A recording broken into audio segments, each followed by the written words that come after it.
Hola a todos y todas, yo soy Natalia Arbeláez, editora de La Silla Amazonía, la patica de la silla vacía que cubre el 42% de nuestro país. Hoy vamos a estar hablando de una de las principales promesas del presidente Abelardo de la Espriella, acabar con la paz total en uno de los lugares que fue protagonista de esa política, la Amazonía. Estamos desde la redacción. Bueno, y para tener esta conversación invité a Julio Caicedo. Hola, Jules. ¿Qué más, Nati? ¿Cómo te ha ido? De La Silla Amazonía y que escribió esta nota. Veamos ahí la portada. Fin de paz total, inquietud en comunidades y optimismo entre gobernantes. Así es. Bueno, pues pensamos en hacer esta nota porque precisamente pues fue una de las promesas del presidente Abelardo de la Espriella, no más negociación con los grupos armados al margen de la ley. Escuchémoslo decir esto. La opción del diálogo está completamente agotada. El Estado históricamente fue suficientemente noble. El Estado, bajo el régimen que ha terminado, fue suficientemente cómplice. En la era del tigre será contundente y certero contra el crimen. Esto fue pues en el discurso de posesión el 7 de agosto. En el batallón Pichincha en Cali. Exacto, cuando abandonó pues este teatro de la Universidad Santiago de Cali y se fue allá pues a hablarles como directamente a las fuerzas militares. La Silla hizo una nota, bueno, Pablo Manrique, que es el científico de datos de La Silla, analizando como los discursos de los presidentes, creo que desde el 2002 con el expresidente Uribe, a través como de las palabras, digamos, que más repitieron. Y queda claro que el presidente Abelardo pues es el que menos habla de paz. De hecho, miremos cómo se ve esta nota y esta fue como otra de las frases que incorporó en ese discurso. No habrá un solo espacio de nuestro territorio donde los delincuentes puedan sentirse a salvo. De hecho, Abelardo le puso como un plazo a esa promesa, ¿no? Él habló de que durante los primeros 3 meses, ¿no? Sí, 90 días. Recuperaría pues el control territorial, ¿no? No dijo exactamente de qué manera, ha hablado de dar de baja o capturar como a varios, pues. Y él habló también de capturar a 10 cabecillas. A 10 cabecillas. De una lista de 25 que él mismo dijo en la campaña. Y creemos que dentro de esos pues está obviamente alias Calarcá, alias Mordisco, que pues también lo estuvo persiguiendo bastante el gobierno Petro. Obviamente esas prioridades pues todos sabemos que con el terremoto que sufrió Colombia, buena parte del territorio esta semana pues se van a ver un poco trastocadas. Sí. Pero el hecho es que ya se han producido algunos efectos, Jules, y me parece chévere que le cuentes un poco como a la gente que nos escucha, qué fue lo que reporteaste acerca de, bueno, de 2 mesas, ¿no? Que hay en la Amazonía. Sí, pues a propósito, con ese contexto que bien dabas del terremoto es como, sí, que sacudió todo el gobierno también, como que todavía no se tienen claras ciertas decisiones que pensamos que en los primeros días se iban a dar rápidamente. Una de esas es qué va a pasar concretamente con las negociaciones de diálogo. Como no ha pasado nada, entonces lo que nosotros decimos desde La Silla es que de facto las mesas de diálogo terminaron. Pareciera. Exacto, porque hablábamos, por ejemplo, con Armando Noboa, que es el jefe negociador, con la Coordinadora Nacional Ejército Bolivariano, que es una disidencia que integra unos grupos del Pacífico, de la parte de Tumaco, con otros del Putumayo, que son los comandos de la frontera, y él nos decía que por más que buscaron al gobierno de la Espriella, a diferentes funcionarios, al ministro del Interior, al vicepresidente, no encontraron ningún canal como para sentarse con ellos e informarles en qué estaban en las mesas de negociación. Y en la mesa con Calarcá, que es la otra mesa que estaba vigente en el gobierno Petro en la Amazonía, No nos pudimos comunicar con Gloria Quiseno, que es la encargada de esa mesa de diálogo. Sin embargo, conversamos con Jessy Arteta, que fue una persona que estuvo en la delegación del gobierno, y él ya en este momento está en España, está en otras labores, no tiene ya como las funciones que tenían en la negociación, entonces asumimos que también se dio por terminada. En este momento, tras el anuncio también de la Espriella de desmontar, si se quiere, buena parte de ese aparato institucional relacionado con la paz y con las mesas de diálogo, no hay a quien tampoco preguntarle específicamente. Entonces, Legados que haya designado este nuevo gobierno, por obvias razones, exacto, y tampoco, dentro pues ya no están como en funciones. exacto, y también pues los grupos armados tampoco tienen ya delegados oficiales. Yo hablaba con Nova, yo quería hablar con alguien de la Coordinadora Nacional del Ejército Bolivariano y él me decía que él ya no tenía contacto, por ejemplo, con los delegados porque no había mesa. También traté de hablar con algunos que teníamos los contactos de voceros de esos grupos en el marco de las negociaciones y ya los números aparecen como sin servicio, exacto. Entonces eso muestra un poco como esa incertidumbre, cómo terminó acabando las mesas sin necesidad de que derogaran, al menos hasta el momento en que salió la nota el martes pasado, los decretos que le daban pie a las diferentes mesas de diálogo. Hoy por hoy no hay nada y lo que tenemos es la ratificación exacto, y la ratificación de la Espriella que leíamos también en la nota del discurso, le habló mucho a los delincuentes, fue uno como de los principales actores, exacto. Entonces es una ratificación de que no va a haber diálogo y si lo vemos con el vacío que hay de la institucionalidad que estaba en estas mesas, pues asumimos que en este momento se acabó la paz total. En la Amazonía, como decía, sí, y como para contexto y claridad,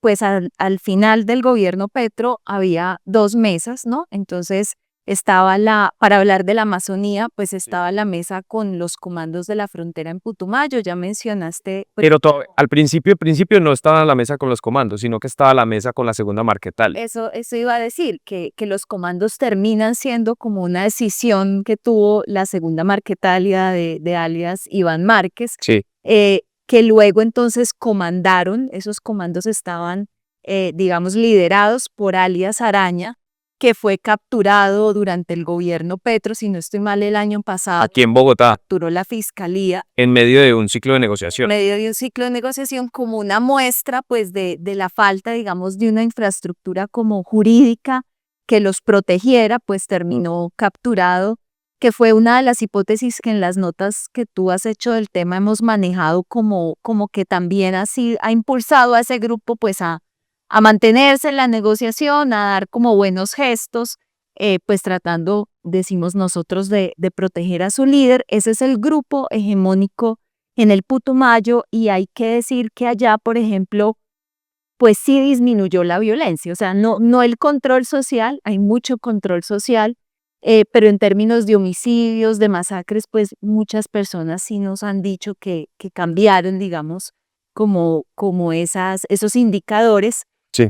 Y la otra mesa es la de alias Calarcá, que originalmente eran alias Calarcá, alias Mordisco. Lo que era el Estado Mayor Central en un principio, que eran Calarcá y Mordisco, después se dividieron y quedó Mordisco con el Estado Mayor Central y Calarcá con el Estado Mayor de los Bloques y el Frente. Exacto, y en una zona que es la que se conoce más como el arco de la deforestación, entre Guaviare, sur del Meta, Caquetá, donde también, digamos, ha sido pues precisamente el epicentro de la tala y en la que esos dos comandantes pues han tenido mucho que ver en las alzas y en las caídas pues de la deforestación. Hablando como de los impactos concretos, tú has dicho en tus notas pues que la de los comandos es como una de las mesas que más resultados mostró, ya decía yo, como el tema humanitario pues o digamos de la sociedad civil, pero unas cosas concretas. Miremos como este video en el que, si quieres, Jules, cuenta pues qué estaba como pasando ahí. Sí, la mesa con los comandos de la frontera que hacían parte de la Coordinadora Ejército Bolivariano logró desmovilizar a 99 hoy excombatientes de los comandos de la frontera y ubicarlos en la única zona de ubicación temporal que hubo en todas las mesas de paz total, que en este momento sigue en el Valle del Guamués, en el Bajo Putumayo. Estas personas todavía están allá. Ahora, lo que hicieron en el marco de esta incertidumbre fue desprenderse completamente del grupo. Ellos ya no se reconocen como parte de, ni siquiera en el marco de la negociación, como parte de la coordinadora, sino que ya solamente se reconocen como 99 exintegrantes de ese grupo, y lo que esperan es que ya que son exintegrantes se mantenga como el proceso de reincorporación. Casi que están allá en un mismo sitio, no pueden moverse, van a estar allá en principio hasta el 25 de diciembre. Ellos confían en que el gobierno de las Priellas valore el desarme que ellos hicieron y los deje iniciar un proceso de reincorporación, supongo que bajo las vías ya establecidas, como de manera como se venía haciendo ya, y no en el marco de la negociación. De la paz total. Sí, eso me parece que es muy interesante y diciente. Hay una carta que ellos le mandaron al presidente Abelardo, precisamente diciendo un poco esto que tú mencionabas, y tú tienes esta cita en la nota porque hablaste con Mauricio Zambrano, ¿no? Sí. Fue de esos ex integrantes de los comandos, donde dice: invito al nuevo gobierno a que vengan ellos mismos y nos visiten. Nosotros tenemos las puertas abiertas acá para que dialoguemos. Queremos estar cerca de nuestras familias y empezar a hacer las cosas bien. Eso me pareció muy llamativo porque la verdad yo alcancé a pensar como que en medio de esta incertidumbre tan grande, estas personas iban a decir: no, yo me vuelvo a la clandestinidad, pues porque no tengo ninguna garantía de que después de posesionado el nuevo gobierno, pues no haya nada, por lo menos a no capturar, ¿no? Entonces, esto era lo que te decía. En el caso de la mesa con Calarcá, lo que sí pasó antes de que Petro dejara la Casa de Nariño es que él mismo le revocó como el estatus de negociador que tenían como algunos de los representantes de ese grupo. Veamos también acá como esa resolución, si no estoy mal, ese acto administrativo que sacó. Tú creo que revisaste algunos, pues sí, ya estaban como, o sea, no quiere decir que todos lo perdieron. Exacto, sí. Hay unos que incluso estaban reportados como muertos o que se tiene sospecha que ya están muertos. Otros estaban en la mesa todavía como parte de ese grupo original del que hacía parte también Iván Mordisco. Entonces, no necesariamente esto significa que Petro acabó por completo la mesa, Antes de pero sí muestra que antes de irse como que sí quiso dejar un precedente, como bueno, esto como que no cuajó, y emitió ese decreto. Creo que fue el último día o un par de días antes de terminar el gobierno. Acá creo que también hay un contexto importante. La Fundación Ideas para la Paz hizo este balance y sacó este informe, pues donde realmente es impresionante pues ver que durante el gobierno Petro ya venían creciendo, eso hay que decirlo, en el gobierno de Iván Duque, pero en el gobierno de Petro pues casi que uno podría decir que se duplicaron, o sea, terminó como en 28.000 integrantes. Y en el caso de estos dos grupos, por lo menos Calarcá, creo que fue De todas maneras, hay controversia sobre esa cifra. Yo leía a Daniela Gómez, que fue viceministra de Defensa en el gobierno de Petro, y que decía que esa cifra de todas maneras había que revisarla.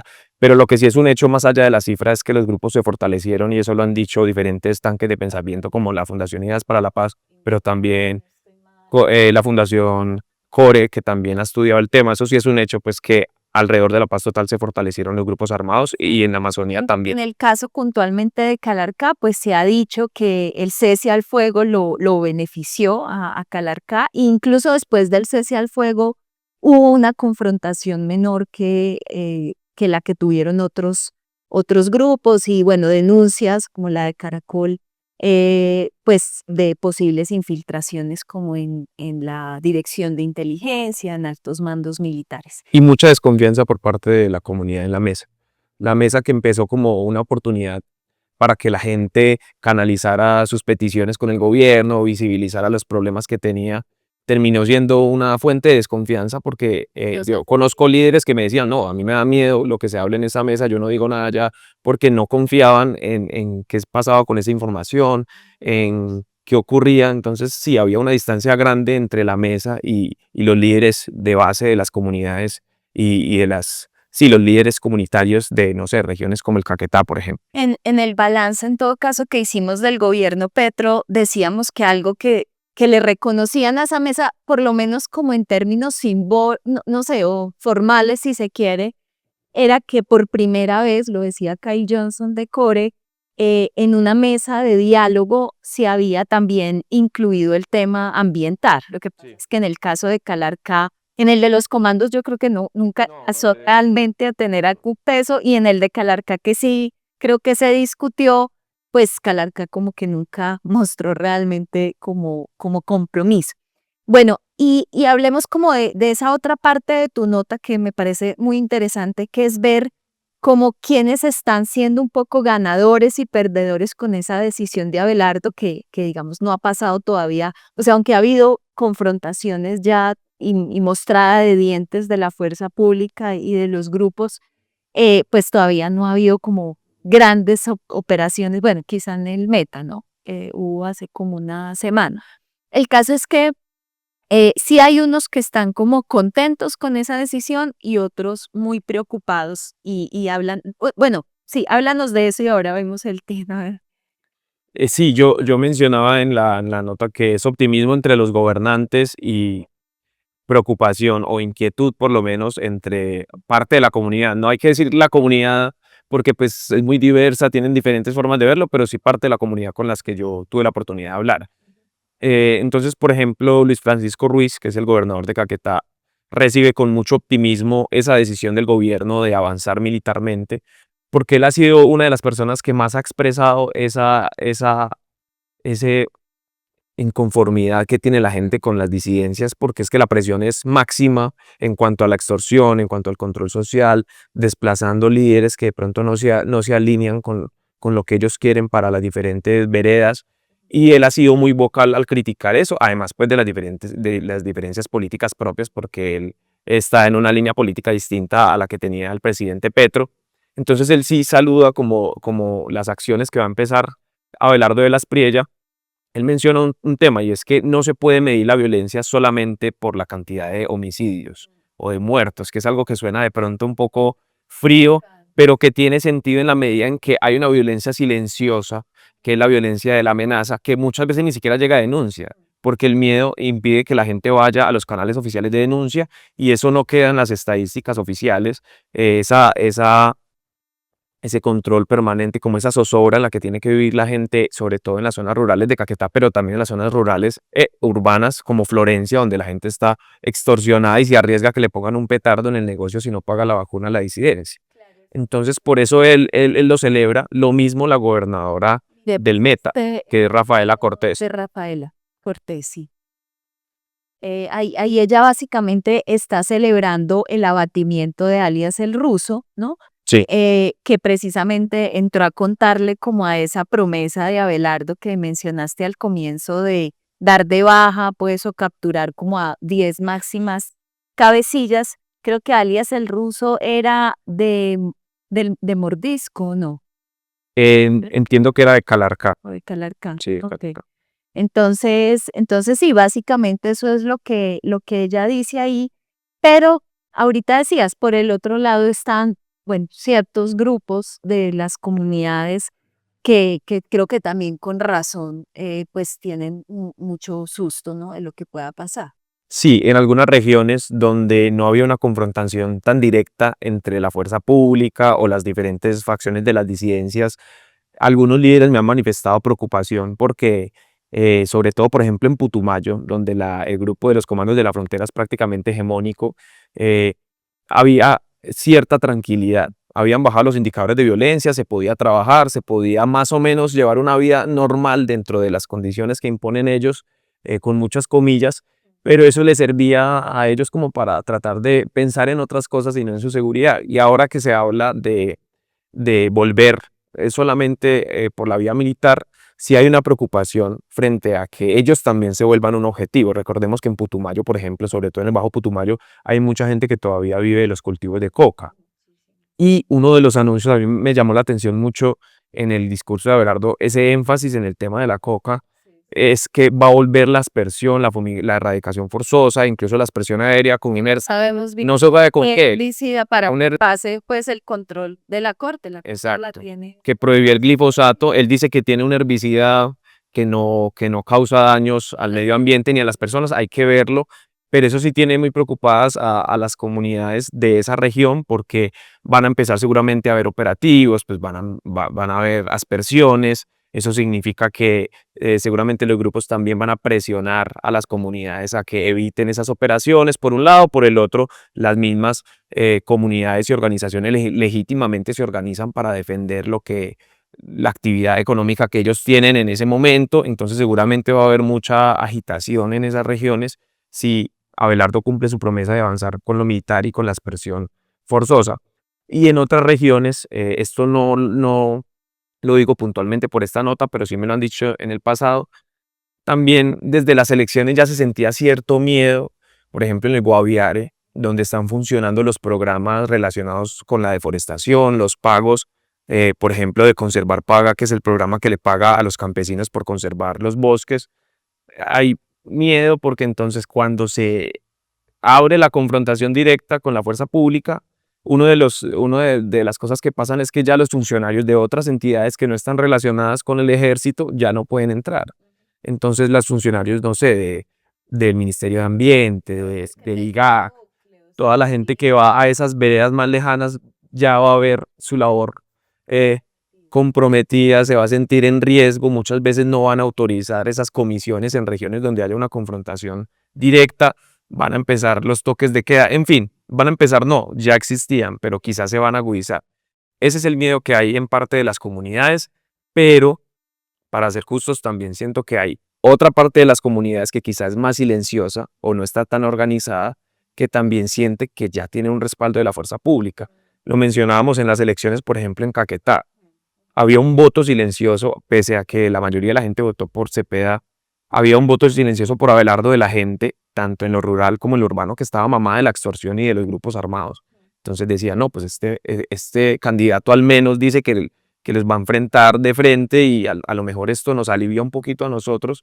Entonces creo que hay parte de esas comunidades que también está la expectativa, pero más hacia el optimismo también de, bueno, a ver si esto de pronto les quita a ellos terreno y nos da a nosotros como mayor tranquilidad, sobre todo económica, porque es que pagar una extorsión, si de por sí es difícil ya vivir en esas regiones, ahora pagando una extorsión permanente es mucho más complicado. Sí, yo creo, Julsi, para cerrar, ir cerrando, me pienso en Roberto León Gómez, que es un ambientalista que nosotros consultamos, que dirigía un proyecto que se llamaba Amazonía Mía en USAID, la Agencia de Cooperación de Estados Unidos, y él decía pues una idea que es muy básica, que es como un buen balance, una buena mezcla entre la política del garrote y la de la zanahoria, ¿no? Y entonces creo que durante el gobierno de Iván Duque, una de las aproximaciones, por ejemplo, al tema de deforestación y de criminalidad en la Amazonía fue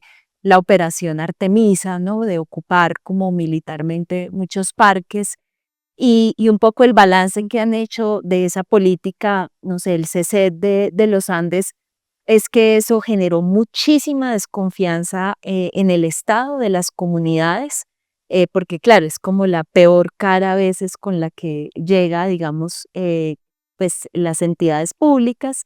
Em, en el caso, o sea, en el tema ambiental, desplazó los cultivos aún más a los cultivos de coca de uso ilícito a zonas ambientalmente, digamos, sensibles.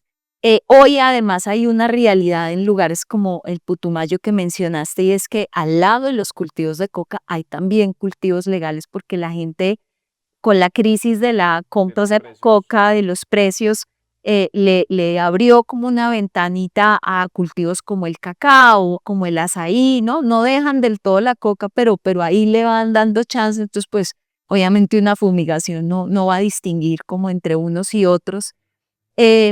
Y luego entonces el gobierno Petro, pues que creo que sí hay como un cierto consenso de que le faltó totalmente a acompañar la política de paz total con presión militar y entonces está lo que tú dices de poblaciones que también se sintieron muy abandonadas y muy como a merced de los grupos. Entonces creo que lo que estamos esperando un poco, pues, o por lo menos nosotros en la Silla Amazonía, es qué tanto van a lograr este gobierno balancear y hacer un saldo pedagógico de los dos anteriores, claro, ¿no? Que cada uno pues con sus diferencias mostró sus limitaciones, ¿no? Y su inefectividad en cierto sentido. Entonces, Yo creo que también es muy importante tener en cuenta que la guerra, el conflicto también ha cambiado y ya no es el conflicto de grandes frentes que están en el campamento y voy y los enfrento. bombardeo. Cada vez se acerca, me lo decía Jorge Mantilla, que es un experto también en seguridad, cada vez es probable que se acerquen más estos grupos a los civiles también para tratar de camuflarse, protegerse, instrumentalizarlos. Entonces, si vamos a ir al campo, si el Estado va a ir al campo con la esperanza de ver a los malos claramente y saber quiénes son y someterlos a la justicia o abatirlos, pues seguramente eso no va a pasar. Lo que hay es una realidad mucho más compleja donde los grupos armados tienen relaciones con las comunidades que varían mucho. A veces son de presión y de coerción, otras veces son históricas, otras veces son de afinidad, otras veces son muy complejas y si solamente la aproximación es son buenos o son malos, no se va a entender y los civiles van a quedar en medio en una región donde realmente no hay elección, es que lo tienes al lado, si no cumples o te vas o te matan. Entonces no es tan fácil para ellos simplemente rebelarse frente a lo que les dicen los grupos armados. Entonces yo creo que es importante eso, aprender y también poner en la mitad a la gente, los civiles, los que no son combatientes, como para no repetir otra vez ciclos de violencia. Así es. Bueno, pues creo que de eso más o menos se trató tu nota y la idea es que vamos a seguir como cubriendo este tema, poniéndole el ojo en la Silla Amazonía, así que pues nos vemos en una próxima. Vale, Nati, nos vemos. Un saludo a todos Por acá. nuestros amigos amazónicos. Pero Como si no has dado una sobredosis que en estas semanas, pero bueno, espero que les guste. listo, Nati.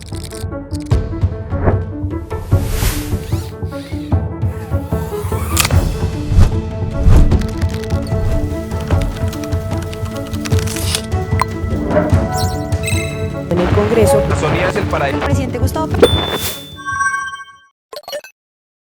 Comprender las movidas políticas de Abelardo de las Priella durante su primer año de gobierno será clave para tomar mejores decisiones en su sector.